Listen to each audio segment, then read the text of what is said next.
As we continue learning about probability, there are a few tools that we need to learn about that will help us as we move into probability distributions and other distributions as well.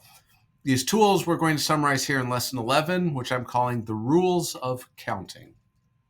All right, we're going to start off. There are four basic rules that we'll talk about.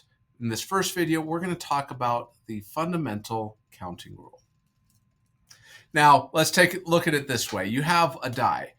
If you roll the die, how many possibilities do you have? Well, there's 6 sides to the die, so there are 6 different possibilities. But if you roll 2 dice, how many possibilities can you have then? Well, if you look at the 2 different dice, you can have 1 through 6 on one die and 1 through 6 on the other die, all the different possible combinations.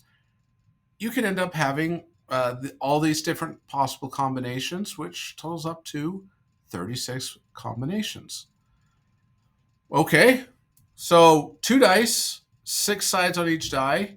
You get this square, 6 times 6, 6 squared, gives you 36. That's how many possibilities you have.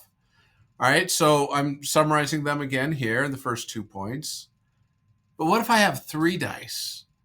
How many possibilities can you have if you roll 3 dice? Well, we have 36 different possibilities for 2 dice. For each of those 36 possibilities, there are 6 other possibilities for the third die. So it's going to end up being 6 times 6 times 6, which would be 216 different possibilities.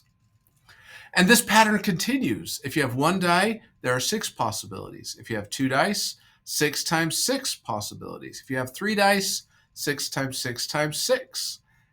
4 dice, 6 times 6 times 6 times 6. It just continues. Okay, now this leads us to the fundamental counting rule, which states that if event A has m possible outcomes and event B has n possible outcomes, then when you do the 2 events together, then the total number of combinations you can have is m times n. If you have a 6-sided die and a 6-sided die, how many possible outcomes can you have? 6 times 6. That's how it works. Well, what if I have a 10-sided die and a 23-sided die? Now, these aren't really standard. The 10-sided die, that's pretty common, but a 23-sided die, that's not. I just picked a couple of random numbers. If I have a 10-sided die and a 23-sided die, how many different possible outcomes are there then? Well, following the fundamental counting rule, there are 10 times 23, which is 230 different possibilities.